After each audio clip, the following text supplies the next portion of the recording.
बोला पुंडलिक वरदेव हरी विठ्ठल. श्री ज्ञानदेव तुकाराम. पंढरीनाथ भगवान की जय. माऊली ज्ञानेश्वर महाराज की जय. जगद्गुरु तुकाराम महाराज की जय. ज्ञानेश्वरीचा अध्याय 12वा म्हणजेच भक्तियोग. या भक्तियोगाचं आपण वाचन, निरूपण आणि अध्ययन करत आहोत. कालपर्यंत भाग 10 झालेले आहेत. श्लोक 19 झालेले आहेत आणि 229 ओव्या झालेल्या आहेत. आज आपण भाग नंबर 11 आणि श्लोक नंबर 20 पाहणार आहोत. त्या अगोदर आतापर्यंत या भक्तियोगात काय झालेलं आहे हे संपूर्णपणे परत लक्षात घेऊ आणि पुढे जाऊयात. तर हा जो भक्तियोग आहे, हा भक्तियोग भगवान श्रीकृष्णांनी अर्जुनास सांगितलेला आहे. हा भक्तियोग कधी सांगितलेला आहे?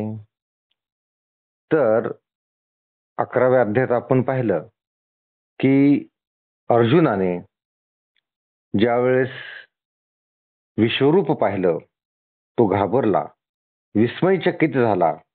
एवढं मोठं अकराळ विकराळ ते विश्वरूप पाहून अचंबित झाला आणि त्याला वाटलं की आपण उगीच हे विश्वरूप पाहण्यासाठी हट्ट केला, श्रीकृष्णापाशी हट्ट केला आणि भौचक्का होऊन, भयचकित होऊन घाबरून गेलेला अर्जुन भगवान श्रीकृष्णास म्हणाला की तुझं जे पहिलं चतुर्भुज रूप आहे, जे गोमट रूप आहे, जे कृष्ण रूप आहे, जे सावळं रूप आहे, की जे मला आवडतं, ते तू मला परत दाखव. म्हणजे त्या विश्वरूप सोडून तू परत त्या मनुष्य रूपात ये, अशी विनवणी जणू तो करू लागतो. भगवंतही त्याच्या विनंतीला मान देऊन परत मनुष्य रूपात येतात. म्हणजेच श्रीकृष्ण अवतारामध्ये परत ते येतात. विश्वरूप सोडून या अवतारात जे भगवंत आलेले असतात ते भगवंत त्यावेळेस अर्जुनास हा भक्तियोग सांगतात. त्याला कारणही तसं घडतं. कारण असं घडतं की ते विश्वरूप पाहिल्यानंतर साहजिकच अर्जुनाच्या मनात हे येतं की विश्वरूप श्रेष्ठ की हे कृष्ण रूप आहे ते श्रेष्ठ. पण असा प्रश्न कसा विचारायचा भगवंताला? म्हणून तो भगवंताला थोडस फिरवून प्रश्न विचारतो आणि म्हणतो की सगुण भक्ती करणारे भक्त श्रेष्ठ की निर्गुण भक्ती करणारे भक्त श्रेष्ठ? आता सगुण भक्ती करणारे म्हणजे जे कृष्ण भक्ती करतात. कृष्ण हा अवतार आहे भगवंताने घेतलेला, जे मुख्य रूप आहे, जे विश्वरूप जे मुख्य आहे, तर मुख्य रूपानं घेतलेला श्रीकृष्ण हा एक अवतार आहे. जसा श्रीराम हा अवतार आहे तसंच. मग दोन्हीतलं कुठलं रूप श्रेष्ठ, कोण श्रेष्ठ, असा प्रश्न साहजिकच अर्जुनाच्या मनात पडला होता. मग तसं विचारायचं कसं म्हणून तो विचारतो की सगुण भक्ती केलेली चांगली का निर्गुण भक्ती केलेली चांगली, किंवा सगुण भक्त श्रेष्ठ की निर्गुण भक्त श्रेष्ठ? सगुण म्हणजे श्रीकृष्ण, निर्गुण म्हणजे जे विश्वरूप आहे, जे आद्य रूप आहे, जे मुख्य रूप आहे, जे अनादि आहे, जे अनंत आहे, जे अनाकलनीय आहे, जे निर्गुण आहे, ते रूप श्रेष्ठ. त्या रूपाचं ची भक्ती करणारे श्रेष्ठ. तर त्यावेळेस भगवंत म्हणजे भगवान श्रीकृष्ण अतिशय स्पष्टपणे अर्जुनास सांगतात की जो भक्त चित्त आणि मन स्थिर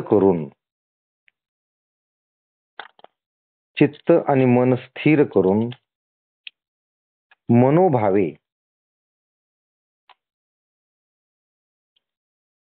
माझी आराधना करतात, म्हणजे जे सर्वदा संतुष्ट आहेत, जे चित्त स्थिर करून स्थिर चित्ताने मनाचा संयम करून निश्चय बळकट करून जे भगवंताची आराधना करतात ते भक्त माझ्यासाठी श्रेष्ठ, ते खरे खरे भक्त, असं भगवंत अर्जुनास सांगतात. बघा काय कुठल्या कसं उत्तर दिलं बघा भगवंताने. जे चित्त स्थिर करून नित्ययुक्त होऊन उत्कृष्ट श्रद्धेने भगवंताचं भजन करतात ते भक्त श्रेष्ठ. याच अध्यायामध्ये पुढे आलेलं आहे की सगुण भक्ती म्हणजे काय, निर्गुण भक्ती म्हणजे काय, सगुण भक्त कोणाला म्हणायचं, निर्गुण भक्त कोणाला म्हणायचं, ते आपण पाहिलेलं आहे. तसंच याच अध्यायामध्ये पुढे भगवंत सांगतात की सगुण भक्ती कशी करावी. सगुण भक्ती अशी करायची की आपलं जे कर्म आहे ते कर्म भगवंतास अर्पण करायचं आणि मन व बुद्धी दोन्ही भगवंताच्या ठायी ठेवून द्यायचे. आता हे करत असताना अशा पद्धतीने ही भक्ती करायची असते. पण काही जणांना मन व बुद्धी अष्टप्रहर भगवंताच्या ठायी ठेवणं शक्य नसतं. रात्रंदिवस भगवंताच्या ठायी चित्त व बुद्धी मन व बुद्धी ठेवणं शक्य नसतं. मग भगवंताने अजून सोपं केलेलं आहे. भगवंत म्हणतात की ठीक आहे, अष्टप्रहरातील एक क्षण जरी तू तुझी मनाने बुद्धी माझ्या ठिकाणी ठेवलीस तरी काय हरकत नाही, पण हे नित्य नियमानं व्हायला पाहिजे, रोज व्हायला पाहिजे. असं केल्यानं काय होतं, रोज जर आपण आपली मन आणि बुद्धी भगवंताच्या ठायी ठेवली तर हळूहळू आपली विषयासक्ती नष्ट होते, इंद्रिय निग्रह वाढतो, संसारातून आपलं मन हळूहळू निघायला लागतं आणि हळूहळू आपण भगवंताच्या जवळ जातो आणि मद्रूप होतो. अशा पद्धतीने आपण मुक्तीस योग्य होतो असं इथं सांगितलेलं आहे.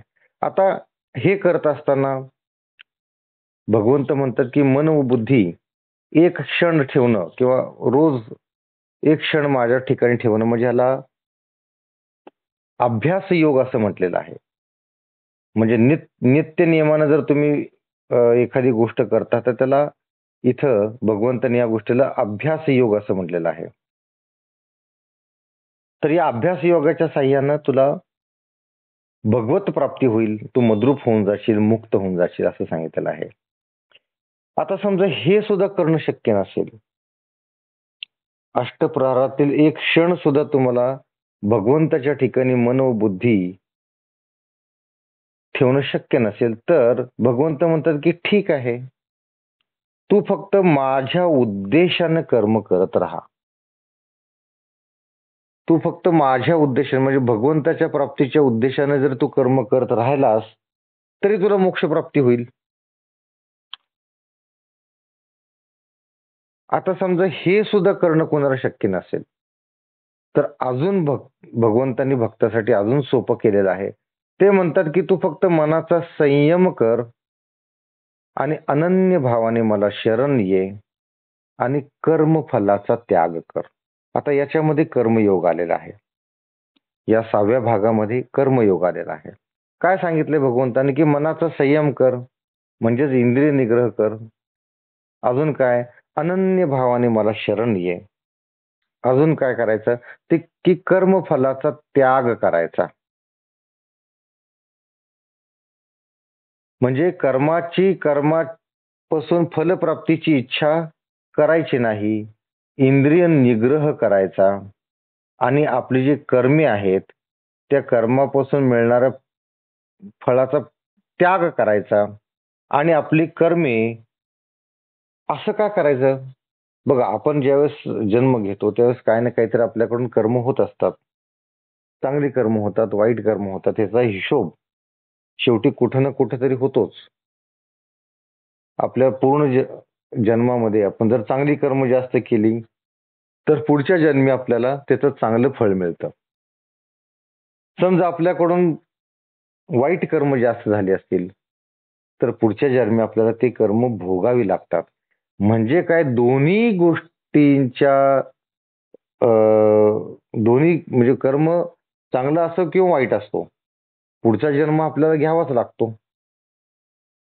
त्यासाठी भगवंतांनी इथे उपाय सांगितलेला आहे की तुम्ही तुमची कर्म मला अर्पण करा. चांगली असो वाईट असो मला अर्पण करा, म्हणजे मला माझ्या उद्देशाने कर्म करा.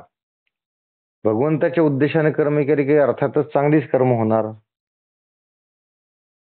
म्हणजे काय होईल की तुमचा पुनर्जन्माला जी कारणीभूत असणारी जी कर्म आहेत ती कर्म जर याच जन्मात न्यूट्रल झाली, भगवंताला दिली म्हणजे संपली. चांगली कर्म पण भगवंताला, वाईट पण कर्म भगवंताला, म्हणजे मग पुनर्जन्म घ्यायचा प्रश्न येत नाही. म्हणजे या जन्म मरणाच्या फेऱ्यातून आपण मुक्त होतो, म्हणजेच आपल्याला मुक्ती मिळते, असं इथं भगवंतांनी सांगितलेलं आहे. आता ज्या वेळेस आपण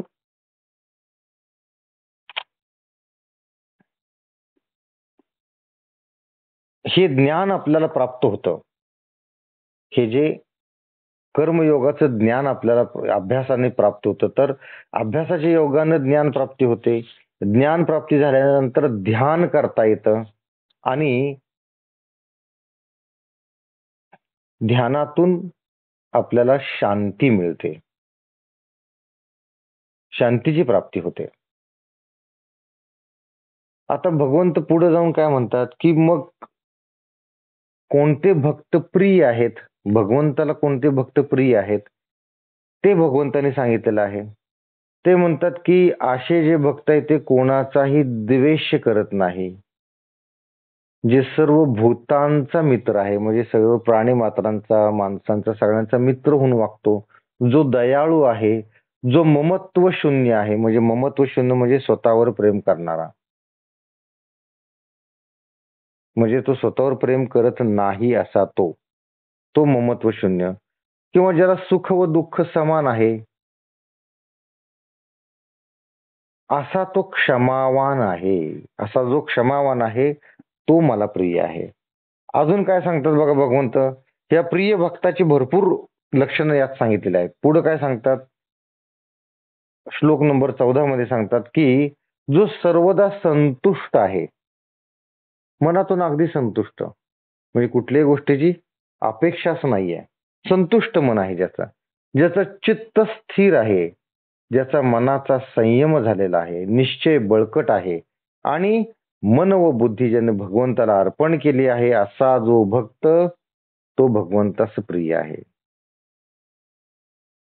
अजून लक्षणं सांगितलेत अध्याय नंबर 15 मध्ये, श्लोक नंबर 15 मध्ये काय म्हणतात भगवंत की ज्याच्यापासून लोकांना उद्वेग होत नाही, म्हणजे त्रास होत नाही, किंवा लोकांपासून ज्याला संताप होत नाही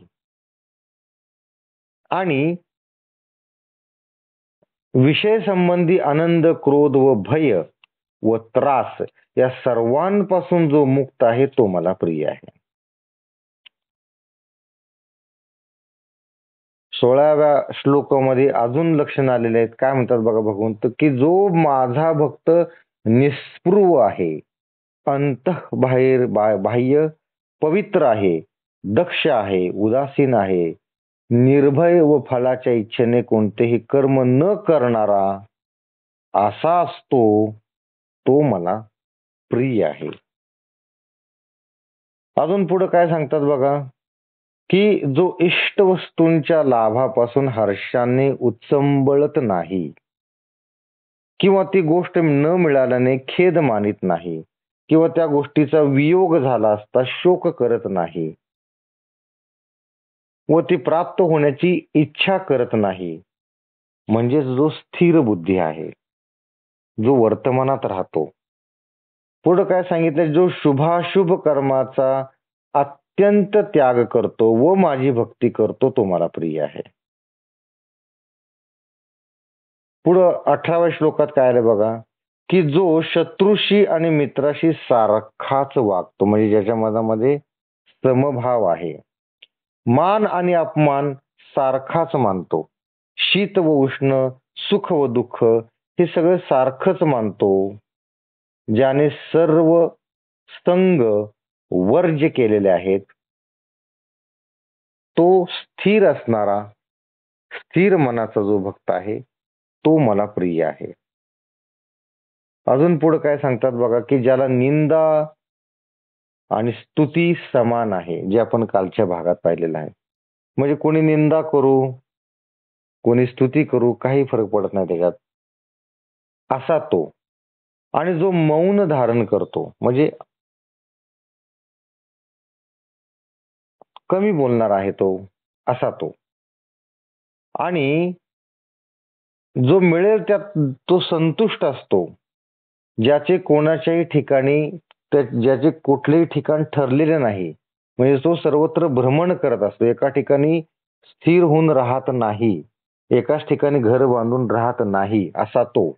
आणि ज्याची बुद्धी स्थिर आहे आणि जो माझी भक्ती करतो तो मला प्रिय आहे. इथपर्यंत आपण काल पाहिलं होतं. आज भाग नंबर 11, श्लोक नंबर 20, त्याचा श्लोकार्थ आपण बघूयात. पण माझ्यावर श्रद्धा ठेवून आणि मतपर होऊन जे माझे भक्त या आतापर्यंत सांगितलेल्या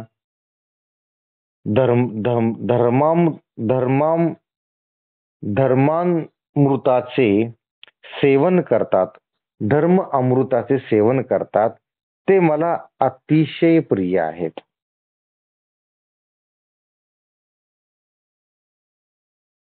आता आपण ओव्या वाचूयात आणि अर्थ समजून घेऊयात. ओवी नंबर 230. ते हे गोष्टी रम्य अमृतधारा धर्म करती प्रगती गम्य ऐकोनी जे तैसीची श्रद्धेचे निआदरे आदरे जयांचे ठाई विस्तरे जीवी जया थारे जे अनुष्ठती परी निरुपली जैसी तैसेची स्थिती मानसी मग सुक्षेत्री जैसी पेरणी केली परी माते परम करुणी इये अर्थी प्रेम धरुनी हेची सर्वस्व मानुनी घेती जे पै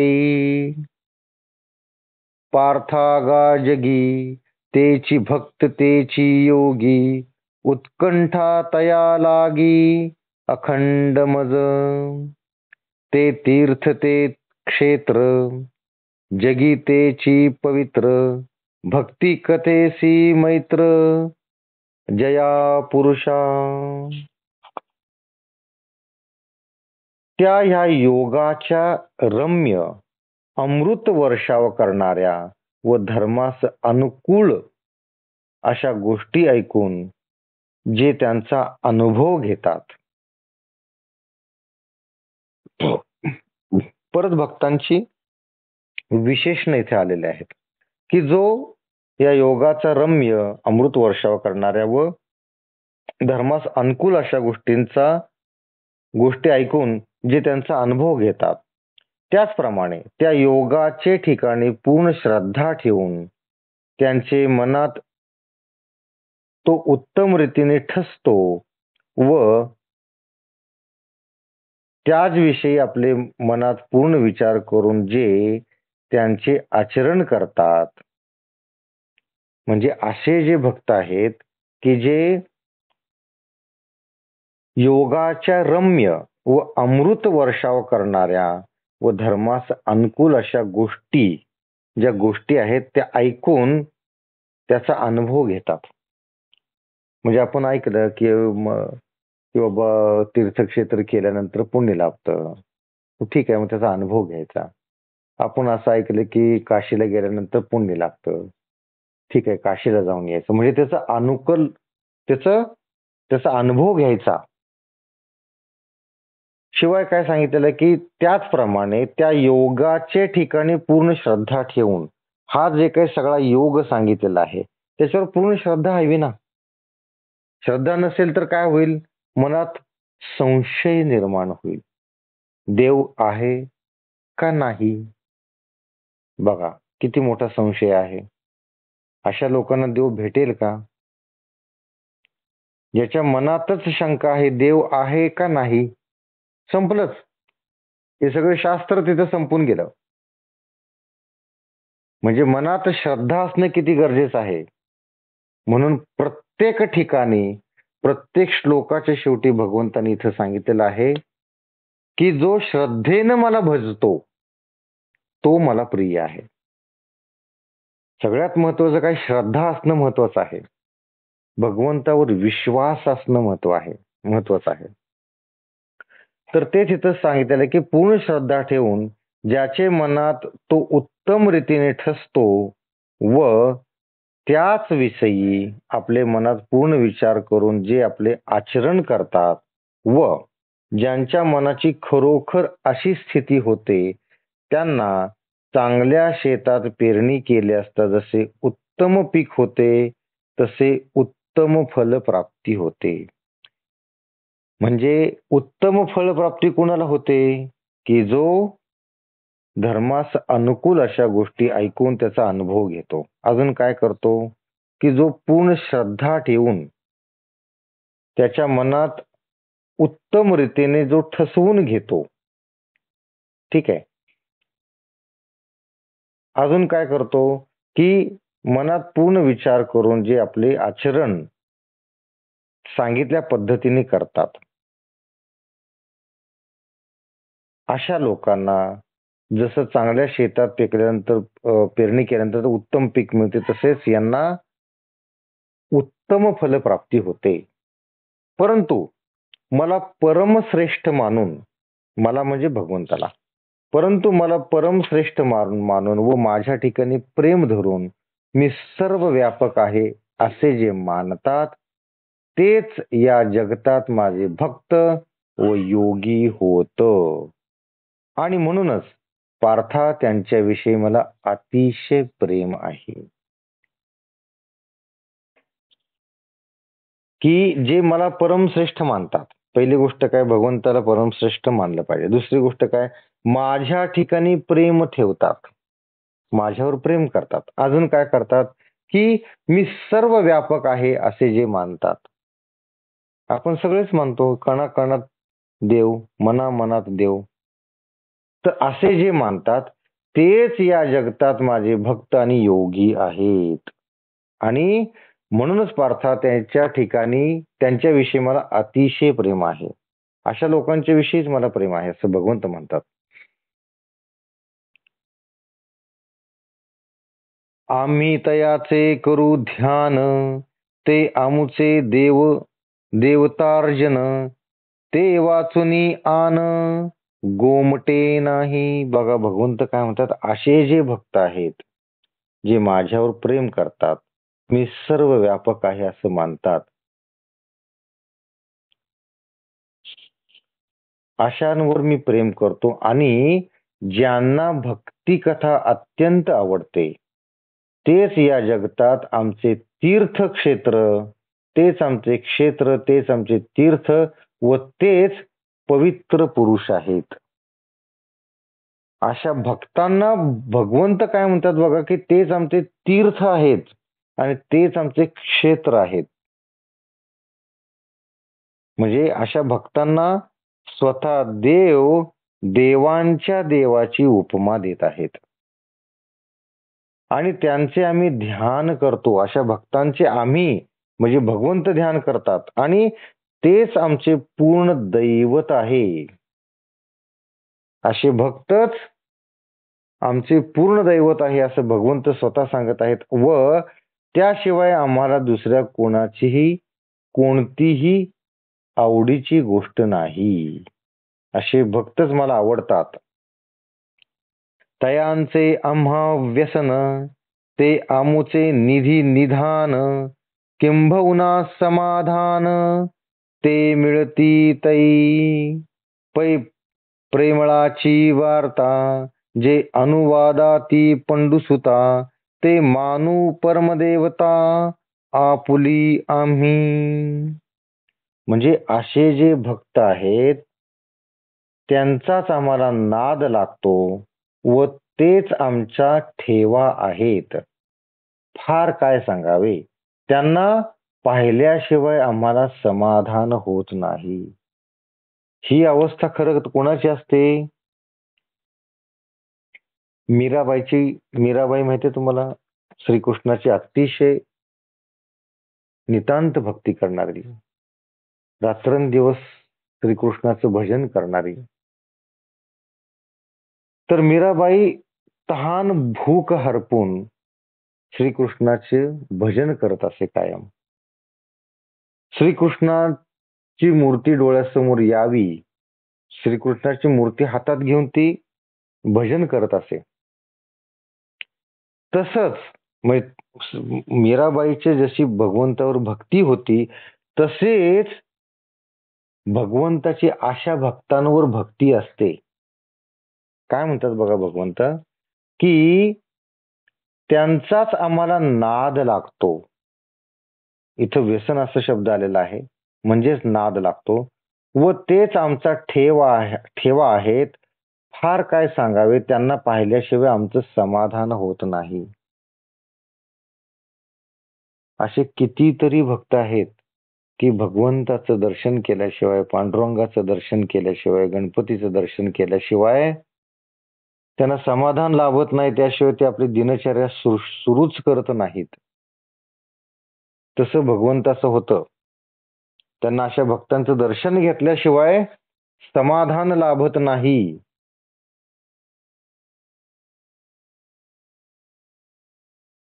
ऐसे निज जया नादने तेने जगदादी कंदे बोलले मुकुंदे संजयो म्हणे राया जो निर्मळू निष्कलंक लोककृपाळू शरणागता प्रतिपाळू शरण्यू जो पैसुर सहाय शिळू लोक लालन लिळू प्रणत प्रतिपाळू हा खेळू जयाचा जो धर्म कीर्ती धवळू अगाध दातृत्वेस रसळू आतुल बळे प्रबळू बळी बंधनू. हे पंडुसुता, माझ्या प्रेमळ भक्तांच्या गोष्टी जे सांगतील तीच आमची परमदेवता असे आम्ही मानू. म्हणजे भगवंताचे जे परमभक्त आहेत त्यांच्या गोष्टी जे लोक सांगतील तीच आमची परमदेवता आहे असे. म्हणजे भगवंत जे लोक भगवंताच्या भक्ताची गोष्ट सांगतील त्यांना सुद्धा परमदेवता मानतात, आम्ही मानू असं म्हणतात. आणि पुढे संजय काय म्हणतो? आता संजय कोण? संजय जो स्वतःच्या दिव्य दृष्टीने कुरुक्षेत्रावर नजर ठेवून आहे. कुरुक्षेत्रावर जे जे काय घडतंय ते आपल्या दिव्य दृष्टीने पाहून धृतराष्ट्रास सगळं सांगत आहे. तो संजय काय म्हणतो बघा, सर्व जगास आनंद देणारा व सर्व जगाला उत्पन्न करणारा जो मुकुंद तो याप्रमाणे बोलला. सर्व जगाला आनंद देणारा व सर्व जगाला उत्पन्न करणारा जो मुकुंद म्हणजे जो श्रीकृष्ण तो याप्रमाणे बोलला. काय बोलला बघा, राजा धृतराष्ट्रा, जो निर्मळ निष्कलंक लोकांवर कृपा करणारा शरणागताचे रक्षण करणारा शरण जाण्यास योग्य, देवांना सहाय्य करणे हेच ज्याचे शील व लोकांचे लालन करणे हीच ज्याची लीला व शरणागताचे रक्षण करणे हाच ज्याचा खेळ आहे, असा तो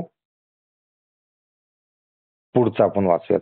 जो धर्म कीर्ती ढवळू, अगाध दातृत्वे रसळू, अतुल बळे प्रबळू, बळी बंधनू, जो भक्तजन वत्सलू, प्रेमजन प्रांजळू, सत्यतेसु सकळू, कलानिधी, तो श्रीकृष्ण वैकुंठीचा चक्रवर्ती निजाचा, सांगे हृदैवाचा, ऐक तू असे.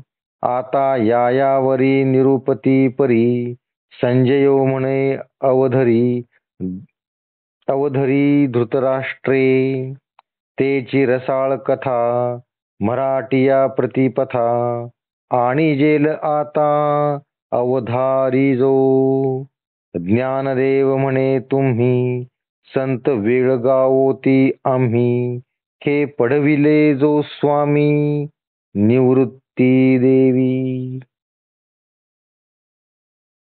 संजय काय म्हणतो, हे राजा धृतराष्ट्रा, जो निर्मळ निष्कळंक लोकांवर कृपा करणारा, शरणागताचे रक्षण करणारा, शरण जाण्यास योग्य, देवांना सहाय्य करणारा, लोकांचे लालन करणारा व शरणागताचे रक्षण करणारा, जो धर्म व कीर्ती यांनी स्वच्छ शोभणारा, दान करण्यात ज्याचा अगाध रसाळपणा आहे व जो निरुपम बलवान असून बळीच्या प्रेमबंधनाने बद्ध झाला आहे, जो भक्तांचा कनवाळू, प्रेमळ जनाशी मोकळ्या मनाने वागणारा व खऱ्या रीतीने वागणाऱ्यांचा तारक आणि 14 विद्या 64 कला यांचा निधी, जो तो भक्तांचा राजा वैकुंठ नायक श्रीकृष्ण भगवान दैवशाली अशा अर्जुनास सांगता झाला व त्याने ऐकले. वरील जे शब्द सर्व शब्द आहेत ते भगवान श्रीकृष्ण यांचे वैशिष्ट्य वर्णन आहे. आपण परत ऐकूया, परत लक्षात घेऊया की भगवान श्रीकृष्ण आहे कसे आहेत, की निर्मळ आहेत, निष्कलंक आहेत, लोकांवर कृपा करणारे आहेत, शरणागताचे रक्षण करणारे आहेत, शरण जाण्यास योग्य आहेत. हे सगळं वर्णन कोणाचं आहे, श्रीकृष्णाचं. असे जे श्रीकृष्ण, एवढ्यात वर्णन थांबलेलं नाही, पुढे काय म्हणतात बघा. देवांना सहाय्य करणारे हेच ज्याचे शील व लोकांचे लालन करणे हीच ज्याची लीला व शरणागताचे रक्षण करणे हाच ज्याचा खेळ, असा जो श्रीकृष्ण. अजून श्रीकृष्णाचं वर्णन संपलेलं नाही, पुढे आहे. जो धर्म व कीर्ती यांना स्वच्छ शोभणारा, दान करण्यास ज्याचा अगाध रसाळपणा आहे व जो निरुपम बलवान असून बळीच्या प्रेम संबंधाने बद्ध झाला आहे, असा जो श्रीकृष्ण. जो भक्तजनांचा कनवाळू आहे, प्रेमळ जनाशी मोकळ्या मनाने वागणार आहे, खऱ्या रीतीने वागणाऱ्यांचा तारक व 14 विद्या व 64 कला यांचा जो निधी म्हणजे यांचा जो स्वामी आहे, तो भक्तांचा राजा वैकुंठ नायक श्रीकृष्ण भगवान दैवशाली अशा अर्जुनास सांगता झाला व त्याने ते ऐकले. हे जे सर्व सांगितलेलं आहे, भक्तियोग कोणी सांगितलेला आहे, भगवान श्रीकृष्णाने सांगितलेलं आहे. भगवान श्रीकृष्णाचं इथं वर्णन आपण ऐकलं, त्यांचे वैशिष्ट्य ऐकले. कुणाला सांगितला हा भक्तियोग, अर्जुनास. अर्जुन कसा आहे, दैवशाली आहे. दैवशाली अशा अर्जुनास भगवान श्रीकृष्णाने जो भक्तियोग सांगितला व त्याने तो ऐकला. आणि संजय आणखी म्हणतो, काय म्हणतो बघा. हे राजा धृतराष्ट्रा, यापुढे कथा सांगण्याचा जो प्रकार आहे तो ऐक.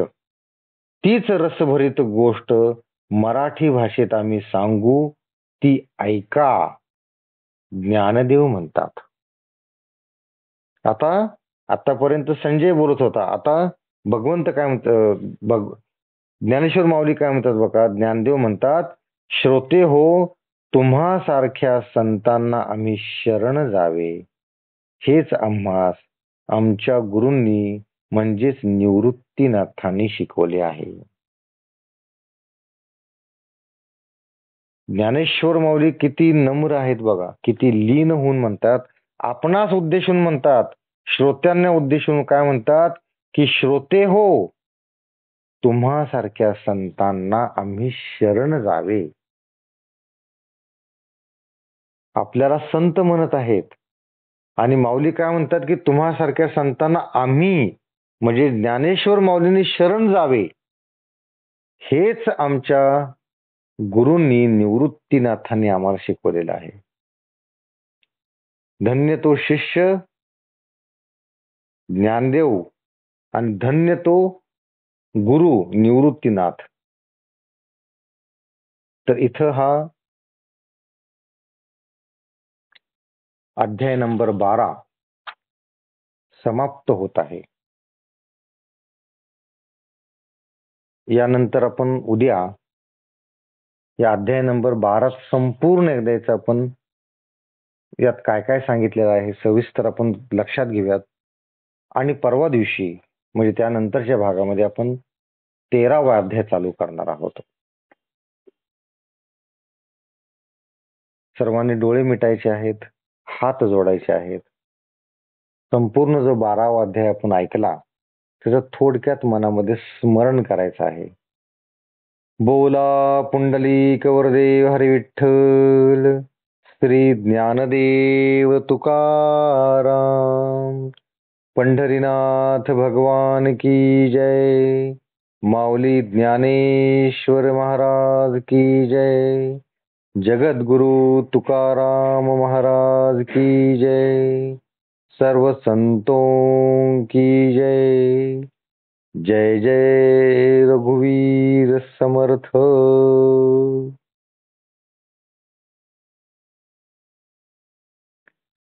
राम कृष्ण हरी.